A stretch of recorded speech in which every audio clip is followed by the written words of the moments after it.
Hey guys, welcome back. So today we're going to have a short video on a little electronic circuit I came up with to trip some accessories that I have on my standard gauge layout. So I have just 3 accessories up there that I need to trip when trains pass a certain section of the track. I didn't want to use insulated track sections or those pressure contacts or anything like that. So I came up with sort of my own method because I wanted it to be invisible. And that's what we're going to go over today. So let's just jump into it. All right, so let's talk about how we're going to trigger these 3 accessories that we have on the layout when the train runs by them. So we have the bell shack, which rings. It's a warning shack like a railroad crossing that rings a bell when the trains pass by. We have the semaphore that's at the entrance to the roundhouse. And we have the 1045 flagman on the end of the layout when the train passes, you know, where the flagman holds his flag up. So we want to trigger these 3 accessories. Now, I've already got my track down, so I'm not going to be using insulated track sections. I know that's the tried and true method, but I never like those when you're dealing with the command systems because you're interrupting the outside rail for TMCC, and you got to then put another wire in between the insulated pins, right, to make sure that you continue that signal. And then the same thing for the DCS system, right? Even though DCS runs on the center rail to the trains, DCS has a return signal that goes back to the remote through the outside rail. So it's a bi-directional communication. So I don't like to interrupt those. The other thing about the insulated rail sections on the standard gauge stuff is like, you know, the engines are very heavy and the cars tend to be lighter, and they're tin plate wheels, right? They get dirty really fast, and the connection is not necessarily as good as, say, a heavier like O gauge piece of rolling stock or something like that. The other choice is to use those pressure contacts, like the 345C or whatever they are, right? Where as the train passes over the track, it pushes down on it and closes a circuit, right? I don't like those either because you have to keep the track basically loose, so it goes up and down, which creates, you know, connections issues sometimes on the pins around that section. Plus, the standard gauge trains are super heavy engines, so the engine will push down on the contact plate, and of course you adjust it to the right sensitivity, right? So the problem is that the engines are much heavier than the rolling stock. So engine goes over it, it pushes it down, but then the rolling stock comes in, it's not enough weight to keep it down. So to make that adjustment is really finicky using those, and I've never liked them at all. So what are my other options? Well, the other option is you can use the modern electronic IR sensors from MTH or Lionel, right? But they don't really fit in this layout because they're those plastic little, they look like little plastic transformer boxes and stuff like that. And again, you have to put them in an area where sometimes like things are passing by it, like if you walk in front of it or something, it can trigger it, or sometimes the cars are just not the right color and it doesn't like it. And so even on my O gauge layout, they're sort of, you know, not 100%. So I'm looking for something that's 100% that's going to trigger these accessories. And it's going to be invisible. I don't want to see it. So I've come up with something else that I'm going to make myself. And so what we're going to need is just a couple of items to make this trigger ourselves. So the first thing we're going to need is a relay. So I'm going to be using these little relays right here that you can get off of Amazon. And the way they work is on the one side is actually the actual relay that opens and closes the circuit, right? And on that side, you basically have your hot coming into the relay here. And then the wire goes out to the accessory, right? And then the, you know, they go to the power supply. So it's kind of like you're just interrupting it with a switch, right? So from your power supply comes into the relay, and then from the relay goes out to your accessory, and then from the other side of your accessory goes back to your power supply. So for instance, it would be like if this is the relay right here, okay? what we would have is our power supply over here, right? And we got our hot coming into our relay. Okay, so that's our plus. And then coming out of our relay, we go down to our accessory. And then from our accessory goes the negative to our power supply, right? So it's as simple as that, pretty much. And so if the relay closes, it completes the circuit and the accessory runs. So that's all the relay is going to do, and that's all that happens on the one side of this right here. So this happens to be a dual one, so this can handle two separate circuits. These come in all kinds of configurations. So you can see there's a single one here. This is a dual one. They come in like 1, 2, 3, 4, 5, and 6 sets, right? So you can get, depending how many you need, you can get them all in one single module. You don't have to have multiples. I just happen to have 2 packs and 1 packs upstairs I'm using for the robot build. So I'm going to use 3 of them in my case. Okay. So that's the very simple side of it. And when you set your relay, you have an option of either setting it to NO or NC, right?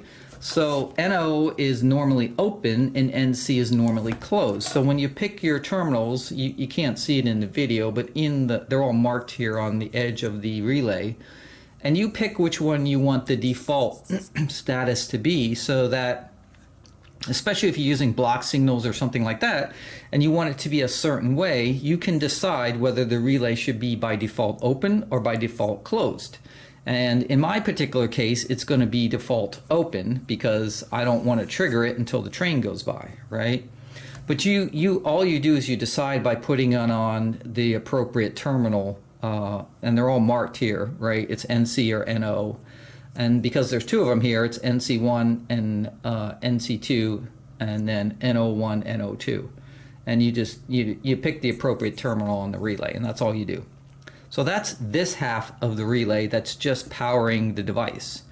But we need something to actually control the relay, and that's what the other side of the relay does. This is the electronic side of the relay, where you control when the relay should react. Right? So on this side of the relay, we've got a couple of different things happening. So take this off here. Now we're on the other side, the electronic side of the relay. And on this side, basically we have a DC in plus and a DC minus, right?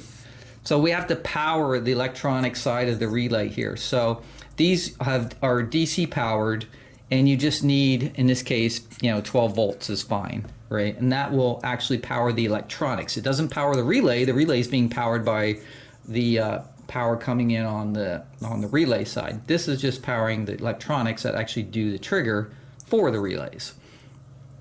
So you need a DC power supply, first of all, on this side of the relay.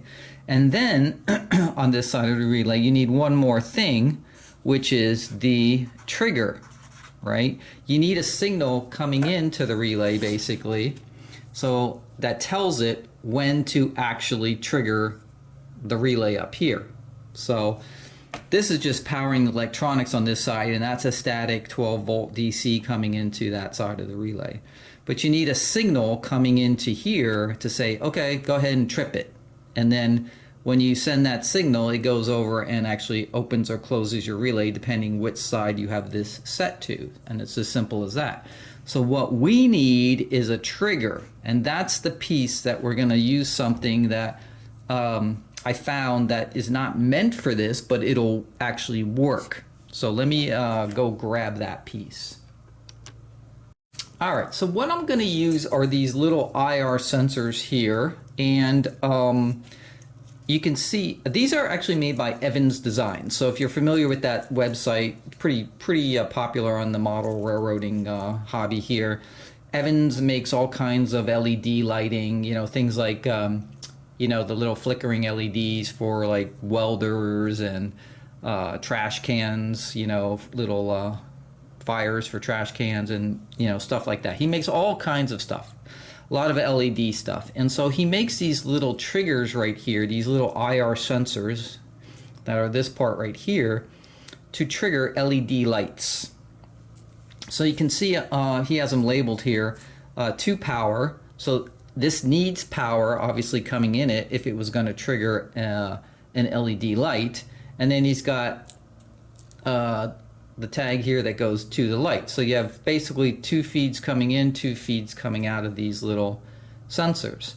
And the way they work is like you give whatever DC power, whatever 18 volts DC power into the power coming into it, and then whatever LED you have on the end there will trigger when the IR sensors trigger. Now the way these trigger is that if something passes over them and it senses it, then it will trigger. And what's kind of nice about these is they have a delay on them. So instead of just triggering on and off, they have a built-in delay of, I have to go look it up, but it's like, I don't know, maybe 10 seconds or something like that. I forget what it is, but it's not adjustable. It's just an automatic built-in delay that they have in here. But what we're going to do is we're going to use these in a different way. So we're not going to use these to power lights. We're going to use this as our trigger for our electronic side of our relay, because that's all we need. We just need a trigger for our relay. So on the power side here, we're going to power it with the same 12 volt DC supply. So these are going to be sort of tied together. So the DC power supply, so I should put that over here, DC power supply, which is just a transformer, that, or you could get a plug-in, wall power supply, whatever you want here. But this is just going to be 12 volts DC, okay? And that 12 volt DC power supply is going to power not only our relay, but it's going to power the little piece that's in between here, which is our sensor, right? So this is the sensor right here. And if we look at this, right, we've got 2 leads coming down here, which are going to come from our power supply to power the sensor. And then we have 2 leads coming out of the sensor, right? Now, one of them we're just not going to use. It's just going to be tied off. But the other one is going to be our trigger that's going to go to our relay. So when a train passes over our sensor right here, it's going to send a very small signal to the relay. The relay is going to say, I see the signal, trigger my actual relay up here, close it, and then power my accessory. And then so as the train passes over this sensor, it basically will have a time delay of whatever 10 seconds. So even after the train, even if it just has to see that one time. As soon as it's triggered, it doesn't matter what passes over it at that point. Like if there's spaces between the cars or whatever like that, it doesn't need to see anything anymore, because once it's triggered, it keeps on and keeps triggering it until the time passes, the default time that's built into that little sensor. So these are originally meant for, like, when trains pass certain things, you can have them trigger lighting in buildings and things like that. Well, we don't need it for lighting. We're going to use it for our little trigger here. And what's nice about these is what we plan to do is we're going to take these, you can see the way they are right here, right? We're going to put them sort of in between the rails right here, okay? So, and then it's going to basically shoot straight up. And what will happen is, we'll see how this is going to work. I'm not sure yet. I originally was going to drill a hole in between the tracks down through the layout and have this little sensor just below the hole. So basically nothing can be sensed from the sides of the sensor. It could only look straight up. And then when something actually passes over it, that's what will actually trigger it. I might be able to get away with just putting it right underneath the felt here, and then possibly on the sides of the sensor, just wrapping it with black tape, because I want it to be straight up as far as it's sensing. So if I'm walking by here, I don't want it to trigger something, right? I don't want it to see my body triggering it. I just want it to be straight up. And if I drill a hole in the layout and this sensor is just below the hole, there's no way it can get any sensing from any side direction. It would have to be coming from the top. And it would just, as the train passes over it, it's going to trigger it. Now, the nice part about these is because they have that little time delay, I can put these, 4 or 5 tracks before the train comes up to the whatever I'm trying to trigger. And I can put it in both directions, right? I can put it on either side because it doesn't matter that I don't have to have them set up with like I would with the insulated track sections where I have to worry about where it is. I can place these pretty much anywhere I want to, and then on each end, whichever happens to trigger first is going to trigger the relay. So it doesn't matter that the other one is triggered because it's not going to do anything. And so depending which direction the train is running, it can trigger it from either direction. But I can tie these together on the exact same relay here. So in other words, there'd be another sensor here, right? Sensor number 2, that would also go back to my DC power supply, right? And then that would actually tie into the same exact wire right here, right? I join them together so both of them come into the trigger. And no matter which one I hit from either direction, it'll trigger the electronics, which then triggers the actual relay at the top here, if that makes sense. So that's what we're going to do. Now there's also on the relay this little thing for the trigger. There's these little jumpers right here, if you can see it like right here, but these little jumpers you can set to low and high. All right, so we have our relay hooked up here. So you can see on this side right here is the power wire coming in from the bell shack and then going out to the bell shack. That's just on the relays, right? So we have the common, which is the power coming into the relay, and then we have the normally open, which is the one going out. So as you can see, the bell shack, you can hear it, it's not ringing right now. Then on the opposite side here, we have the DC plus and the DC minus coming in just to power this side, and you can tell it's powered because it has the green light on it. And then we have the black wire coming off of our sensor, and then we have this jumper set to low. So we don't want it on the high input, we want it on the low input because we're on the negative side here of the output for that would normally be lighting an LED. So all that's going to happen is when the sensor sees something pass in front of it, it's going to trigger, and you'll see there's a little red light that actually comes on the relay here that tells you that it's closed the relay, or it's actually in operation, whether it's open or closed, depending which one you picked on this side. So if I take my hand and I just pass it in front of here, you can see it trips, and you see the red light is on there on the relay, and it's going to trip for its length of time that these are set for, which I should time it because I'm not sure exactly how long that is, but you can hear it stopped, right? And then if I pass my hand in front of it again, it will trip again.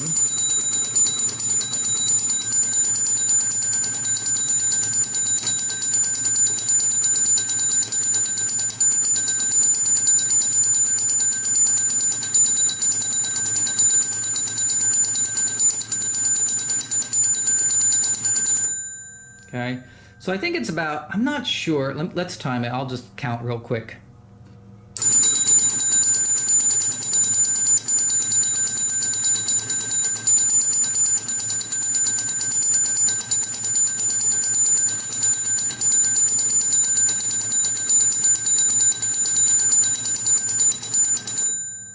So it's about 19 or 20 seconds that it goes off for each trip, basically. So that's pretty good, I think.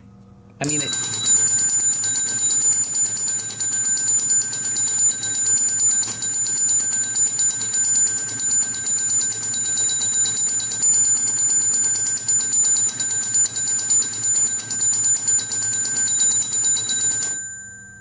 so that's how it works. So now I wish that they were adjustable as far as the time delay. That'd be cool, but they're pretty much set. But what's nice about these is that when I put them in the track here, it will only be looking straight up for the signal when the train actually passes over the rail in between, so because it'll be in between the rails. So I think that'll work out really well. Now for the bell shack, because that could get annoying after a while, right? I'm going to put a switch here in the control panel so that I can turn it on and off. So even if it's triggering, I can turn it off if it gets too annoying, right? As the trains are going around the track.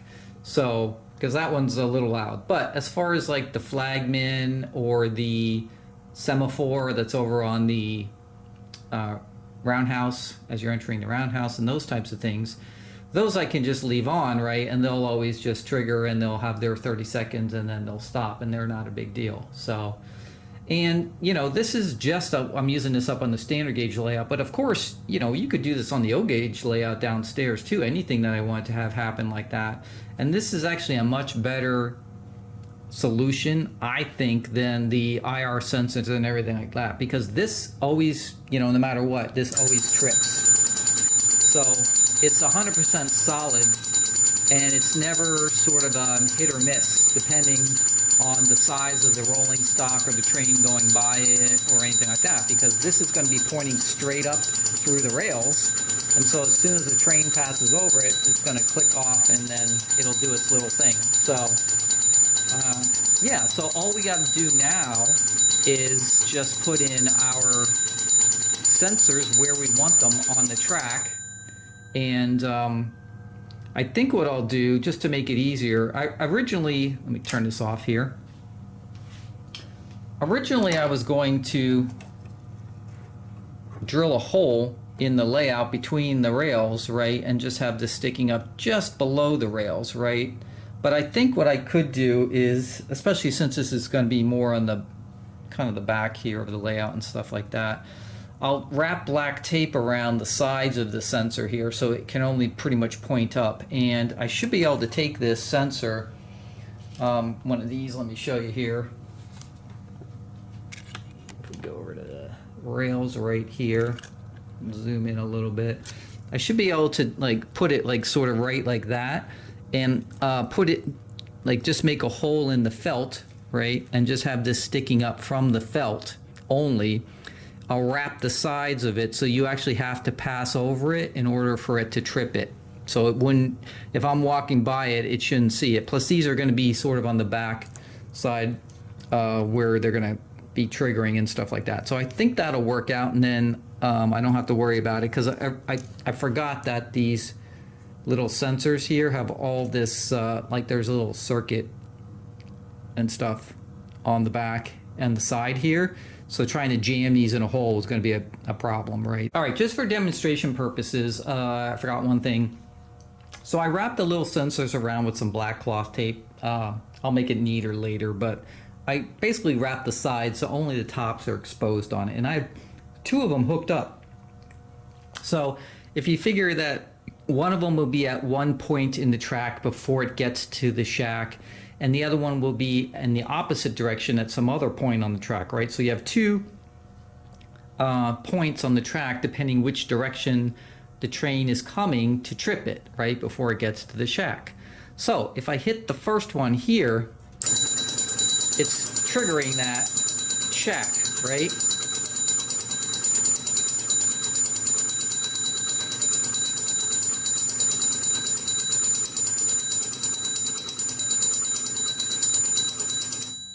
But if I'm coming the opposite direction and I come on this way, I also trigger the shack.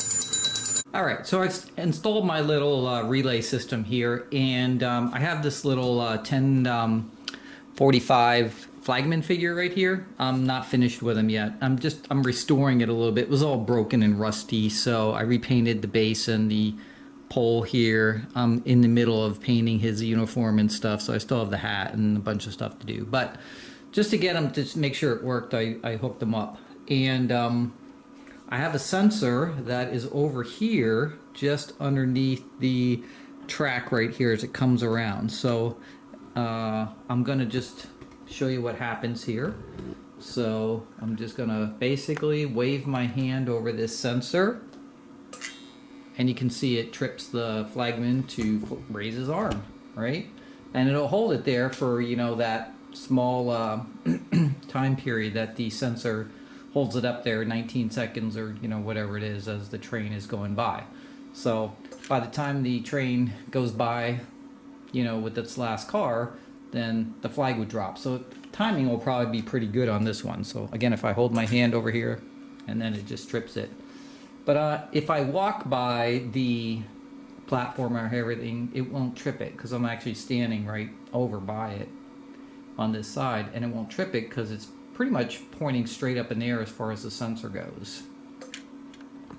Kind of what it looks like when it's in between the road bed right there. So you can kind of see I just basically cut a little piece of the felt out and hot glued it right down in there, and I've got tape all the way around it except for just the tip on the top of it, so that when you're, you know, walking by it on the side of the layout, it's not going to trip because it won't see anything. So it's really just something passing directly overhead, and then it'll actually trip. So I'll fill in the little bit of felt there on both sides of it, and yeah, you won't even notice it when it's actually in between the tracks there. It's, you know, very discreet.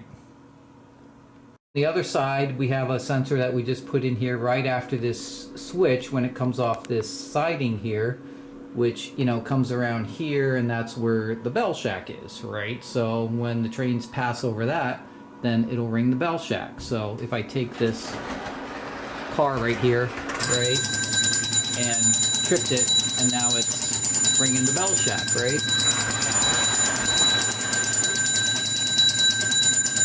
Now, I only put the one there so that, you know, it would trip it as it's coming through, and then it'll stop, and it won't keep ringing since it's a fairly short loop, right, going around there. But I also put in a switch right here for the, actually, I gotta redo that now. I look at that. It's not the whistle shack, it's the bell shack. But anyway, it's an on-off switch that also interrupts the power to the shack, right? So that if I don't want it to be tripped, even though the sensor is going to trip and close the relay, it won't actually operate without that switch being turned to the on position. So it's just an extra one just to avoid a lot of noise and annoyance when I don't want it to run. Alright, so I had to make one little change on this one, which is on the side that does the ringing bell shack. The other two on the other side were fine, being above the platform, but this one, because there's a secondary rail right here, and also right here is the upper level, it was actually tripping anytime a train came across the upper level or this level. So I had to drill a bigger hole, and I did what I was originally planning to do, which is recess it below the surface of the platform, and that fixed the problem, because now it just basically just can see straight up, but it doesn't see anything from the sides. Even with the taper on the sides, it was still detecting enough things that were close enough. So I had to recess it below the surface, and that fixed it. So, you know, again, that's probably what I should have done just from the beginning, but I was trying to save some time. But yeah, so that works for this particular area. So if you got an area where they're close together, you may have to recess it below, and then it will only trigger when something actually passes directly overhead. So here's the final diagram of what we did right here. So we're starting with our relay, of course, which has two sides. The sides that operates the actual accessory, and then the electronic side that just controls the relay itself. So on the relay side that you're connecting your accessory to, you have your common in. So this is the positive coming from your transformer into the common of the relay. Then you're going to pick one of the two choices, either normally closed or normally open. Depending which one you want as the default when the relay is not operating. So in my case, I want normally open because I do not want a connection of the circuit when it's not being triggered. And that is the positive coming out of the relay, goes to your accessory, and then of course off the other side of your accessory is the negative going back to your accessory transformer. So whatever voltage you need to run your accessory would come out of your accessory transformer. On the opposite side of the relay, you have DC plus and DC minus, so that powers the electronics portion on this side of the relay, and in this case it's a 12-volt DC power supply, so you got positive and negative. Do not reverse these or mix these up, or this relay will just pop and catch on fire pretty much. Ask me how I know that. And then you also have the input terminal right here, which is the trigger that tells the electronics when to actually open or close the relay. Down here we have our Evans Designs sensor. So it has 4 leads on it, 2 shorts and 2 longs. So the black short lead is the one that's going to go to the input on your relay. The red short lead is not used, so I actually just cut it off. And then on the opposite side, we have to actually power the sensor. So on the black long lead, that's going to go to your transformer. In this case, I'm using 16 volts AC because I happen to buy the version that was DC/AC version. But if you just buy the DC version, then you're going to need to power it with DC and not with the AC. So you could probably actually put it back on your transformer up here. But in my case, these are AC compatible, and since I had places underneath the layout to connect them to, that was the easiest way to go. And then the red long lead is obviously the power that's going to your AC transformer. Again, these are just powering the sensor itself, and that's all it's doing. And that's it. That is the diagram to use these, and then you just put the sensor where you want it. And again, if you do not want the sensor to sense on the sides and you just want it to be a straight up, only if something passes over it, then you're going to want to put black tape or paint it. You can paint the shell also black around it so that it can't sense anything. I think tape is better because it blocks it more as opposed to trying to paint it. So I use that thick cloth black tape that's used in like automotive wiring looms, and that works really well. So I just have a really small area on the top here that's actually exposed, and the rest is all covered so that the only triggers when the train, if something is passing over it. Because if you have these close to the edge of your layout where there's track, there's a possibility that somebody walking by could trip it. So, and you don't want that either. So, and that is it. That is my thing I came up with to just operate a couple of my standard gauge accessories. Alright guys, well that's going to be it for today's video. Check out Evans Designs if you're interested in these little IR sensors. They can be used for all kinds of things, and you don't even have to use the method I use with the relay. You can just use them by themselves for tripping, lighting, and things like that. So they're kind of cool. Again, if any of you guys have some other sort of trigger mechanism like this that you know of, let me know. I hope you enjoyed the video, and as always, make sure you subscribe, hit the like button, hit the bell for the notifications, and I will see you guys next time. Peace, guys.